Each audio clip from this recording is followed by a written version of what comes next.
Is it dangerous at all to do this? Not if I do it. So, I have an issue with that statement. That's not really an honest reaction.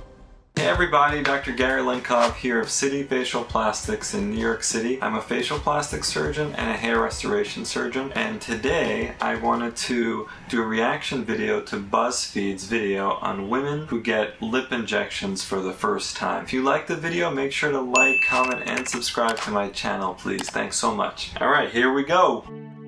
My lips are honestly the one thing that I feel like I don't love about my face. I feel like growing up I've started to get more and more critical of how I look. I feel like they're just really thin and there's not much shape to them. They're just kind of I never really thought about changing my lips until I saw all these images and was like, I wish I looked like that. Yeah, people are definitely highly influenced by what they see online and on Instagram and on TV, and a lot of that then leads people to feel like they don't look right or there's something wrong about certain features that they have. As much as I am here to help people with their requests and desires and things that can enhance their look or sometimes restore their look, I do think that we each need to kind of continue to be confident in our own shoes and to not be as kind of influenced by what's going on, around us and what the latest trends are. And also, there are lots of different lip shapes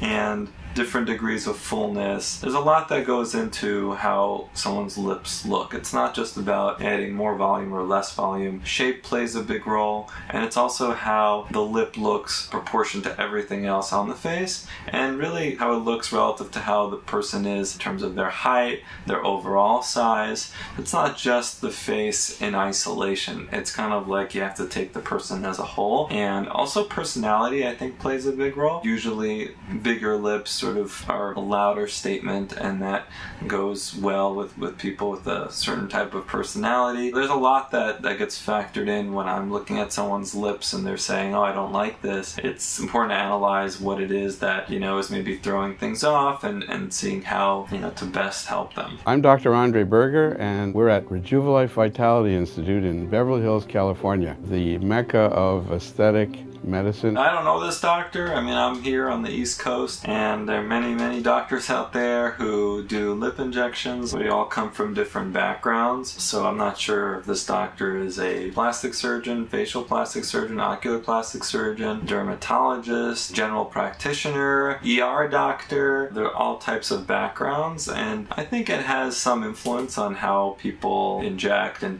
background definitely plays a role, and whether or not they also do surgeries on the lips or if they only do injectables. I just don't know about his background. If BuzzFeed chose to work with him, he's probably pretty good. Medicine and surgery.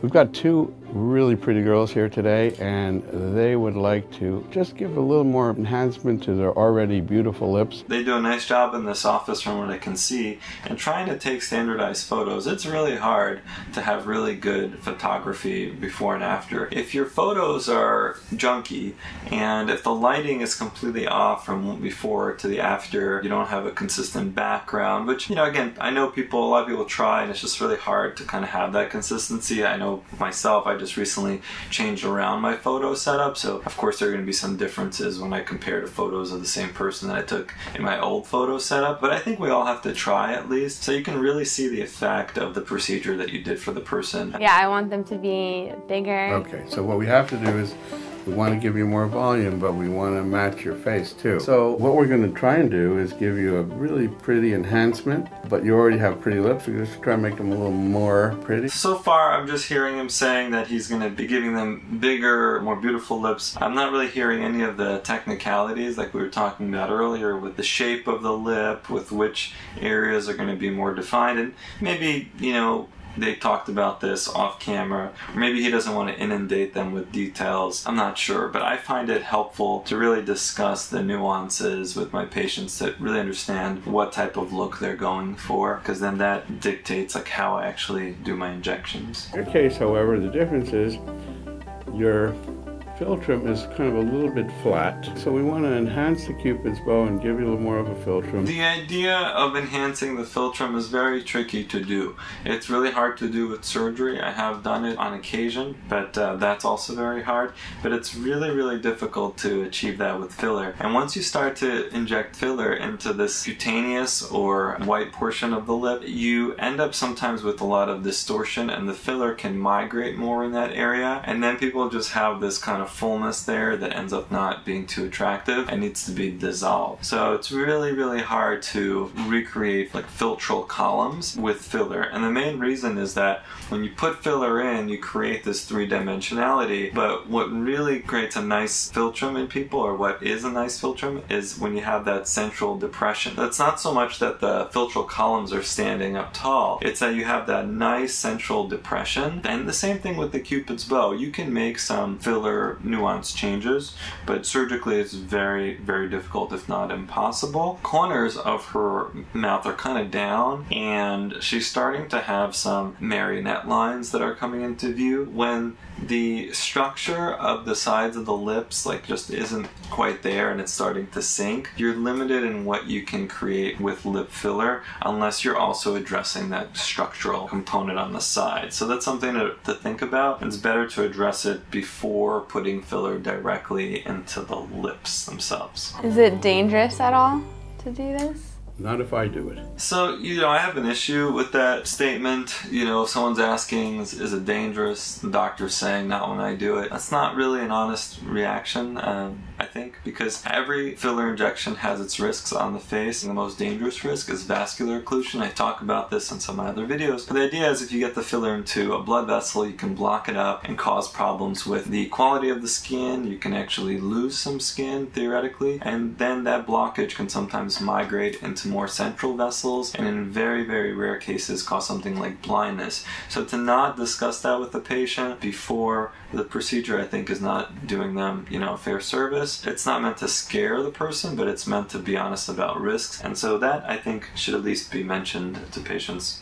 And it's usually in the forms that they sign, but you don't actually tell them. They might not read that in the form. I'm really nervous. I'm nervous for the procedure. Like, needles scare me a little bit. I mean, I'm a little nervous, like, for them to it up, to be honest. It's like weird to like put your trust in someone else for your face. Yeah, that's a huge deal, and so I'm always appreciative when people come to me, and I only deal with the face, and so I understand the magnitude of how big of a deal it is for people to trust someone with their face. So it's definitely normal to be excited about the process, but also nervous that, hey, theoretically something could go wrong. We'll see how this goes for them. Honestly, like, even though we had a consultation, I feel like I don't know like what's gonna actually happen like right now. We were joking about it for like a few months, like, oh yeah, wouldn't that be so funny if we got lip injections?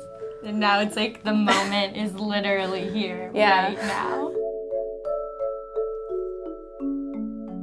What if they're never the same? Like, what if they're never the same again? So after one round of filler, it's very rare for things to permanently change. You can always dissolve the filler if it's a HA or hyaluronic acid-based filler that was placed. So even though she's concerned about it, she'll be able to go back to how things were before. Unless you get a vascular occlusion, in which case you could have some permanent changes. But in terms of the actual cosmetic impact of the filler, that's something that, can be reversed as long as you haven't been getting it for 10 years and you get internal scar tissue that develops, and I've mentioned that in some of my prior videos. I've had people actually message me, they wanted me to elaborate on it. The idea is if you have a needle go in and out of tissue, especially fragile tissue like the lip, you're going to form scar tissue, like basically, linear paths of the scar, and it's going to be more internal, right, because that's where the needle is going in the body of the red lip. And when that happens, you can develop some stiffening of the lip over time. So we're talking about years of people getting injections several times a year and then ultimately developing like a stiffness or fullness to their lip that you can't really easily get rid of. So even if you dissolve the filler, because the problem isn't only the filler, it's the scar track marks that you've left behind. So that's again one of those long-term kind of potential issues with lip fillers. I'm going to put a little numbing stuff inside the gum here before I inject anything. So. Okay. So he's using a numbing agent that's going on the inside of the lips and the mouth, and that's one strategy that you can take, and it seems like he's going to be injecting the lips, so let's take a look. Now I'm going to inject a little numbing medicine, okay? So what he's doing here are local or regional blocks, they're called, with anesthetic agent. So we're blocking the V2 and the V3 distribution of the trigeminal nerve, and that's what basically allows us to sense things on the lips. So he's doing that before actually injecting the filler. I don't like to do it in this way because it hurts to get these injections, and in many times, many patients, it hurts more to get these injections than the actual lip filler injections. So in my practice, I use what's called BLT, or BENZOCAINE, LIDOCAINE, TETRACAINE mix. It's a very strong topical agent that I put on the outer part of the lips, and I let that sit for about 10 minutes, and then I go in with the HA filler that also has lidocaine or numbing agent built into it. So with the topical and the injected filler with lidocaine, you can really numb things up nicely, and you don't require these kind of regional blocks that they're doing here. How does that feel? He's shaking the lip, and that's a trick to actually fool the brain, because it hurts less if your mind is focusing on the movement of the lip as opposed to the needle poke or the actual fluid inside the local anesthesia. So that's a nice little trick that he's using there. It's okay. Okay? Very numb. Oh god, it's so numb. Can you talk? Well, now we're numb, so we're in good shape. So I'm going to put it right there. And that little device that she just used, it looks like a vibrational type of device or a cooling device. Both can help with further reducing the pain. So I'm glad this doctor is at least thinking about how do we make the experience better for patients. In my hands and in my practice, I do it a little bit differently, but at least he's kind of keeping it in mind. And I just wanted to point out from this view at 348, you can see that the patient has actually, in my opinion, really nice lips. She has those 4 upper teeth, the central teeth, that are visible at rest when she opens her mouth. The philtrum's not too long. The upper lip to lower lip overall kind of proportion and volume is adequate. So yeah, if you want just bigger lips, that's fine, but to me, even at baseline, they're quite proportional and fit her face. And also someone who wouldn't necessarily be a good candidate for a lip lift. As you guys know, I do many of those.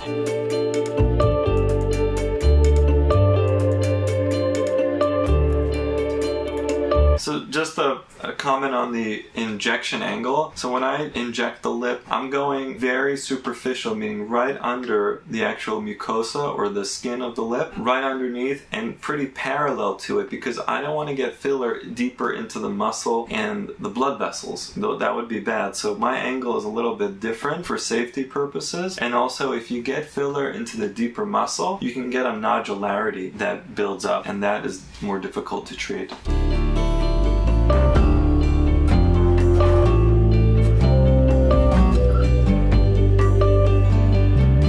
The other point I'd like to make is that I really try to avoid injecting much filler at all into the vermilion border. When you inject into the vermilion, that separates the cutaneous lip from the red portion of the lip. You're much more likely to get a projection, or what's called like the duck lip effect. And so by injecting here into the vermilion and leaving a little bit above it, 2 problems. One, you're higher likelihood of getting that duck lip effect, but you're also at a higher likelihood of getting that migration of this area here, the cutaneous portion. Underneath the skin, the filler tends to migrate more as opposed to stay in one place. And that's the reason when I'm doing my lip lift surgeries, if I can tell someone's had lip filler before and if I think it's distorting the way their lip looks prior to surgery, I'll ask them to have it dissolved. Sometimes I'll do the dissolving for them in order to reduce the projection of their lip in preparation for the lip.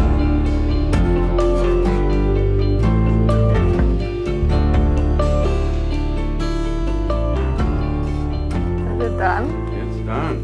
Oh my The The other thing, it looks like he kind of just injected the syringe. I don't know if he got through the entire syringe or a portion of the syringe, and then he kind of just said it's over. My approach is to start with injecting usually about a third to half of a syringe, depending on what the goals of the patients were, and then giving them a mirror and having them see like what's the status of our injection, you know, where should we place more. So it's a little bit more of like a conversation that we're having during the actual process, because once you're done injecting, especially if you put the whole syringe in there, there's not much they can say in terms of tweaking or, you know, anything like that. They just have to then wait and see what they get. The other thing is I'll usually leave some of the filler in the syringe and I'll save it for up to 2 weeks for them, and they can come back in and, you know, after the swelling is down, after about a week, we can see if we need to tweak it a little bit, and then you have some left. You don't need to pop open a whole new syringe and charge them again. So that's kind of a nice little trick. That feels very odd. Looks like he's doing that little massage to try to even out the filler, which I think is helpful. You got to remember that the filler's coming out of the needle as like a linear bit, right? It's like almost like a sausage, and so when it's in your lip, like you need to kind of massage it a little bit, and there's only so much massaging you can do during the procedure. So I tell people after a couple of days when the swelling is down, if you feel there's a little bit of unevenness, just go ahead and you can massage it, and you don't have to worry about hurting anything. Wow. Okay. Wow, yeah, it's a lot different. So a lot of the initial appearance that you see has to do with the swelling that comes with just having a needle in your face. She would look probably close to that if you just kind of stabbed the lip with the needle a bunch of times and didn't inject anything into it. So that's something to remember, and that's why in my practice I wait about a week before figuring out how to best sort of adjust that filler that's in the lip to kind of even it out if one side got a little more or a little less. It didn't hurt, did it? No, it didn't Ice can help. There you go. Beautiful lips, no pain. I can't believe we actually did that. I feel so weird. I can't feel my face at all. The numbness is going to linger longer because of the injections that they had as opposed to just putting on some topical. It's about 10 o'clock at night and I'm laying in my bed and it's like really sore. I can kind of like feel on the inside, like it feels like kind of like swollen. At this point I'm like, damn, was this really worth how I feel right now? Yeah, some soreness is normal. I mean, you know, from the injections. I find that the more, like I said, superficial that you go, like right under the surface of the mucosa, the less soreness you get as opposed to going deeper into the muscle. My opinion of lip injections has definitely changed over the course of this last week. One thing I hadn't considered beforehand was that it would actually hurt and I would actually be in physical pain afterwards. What she's showing there is a bit of bruising on the right upper lip, which, you know, once you get bruised, which is, you know, can happen, you had needles in the face, that can linger on for about a week and usually goes away. I thought going into it that it was going to just be like a couple needles there, a couple needles there, and then you're done, and then you have nice plump lips.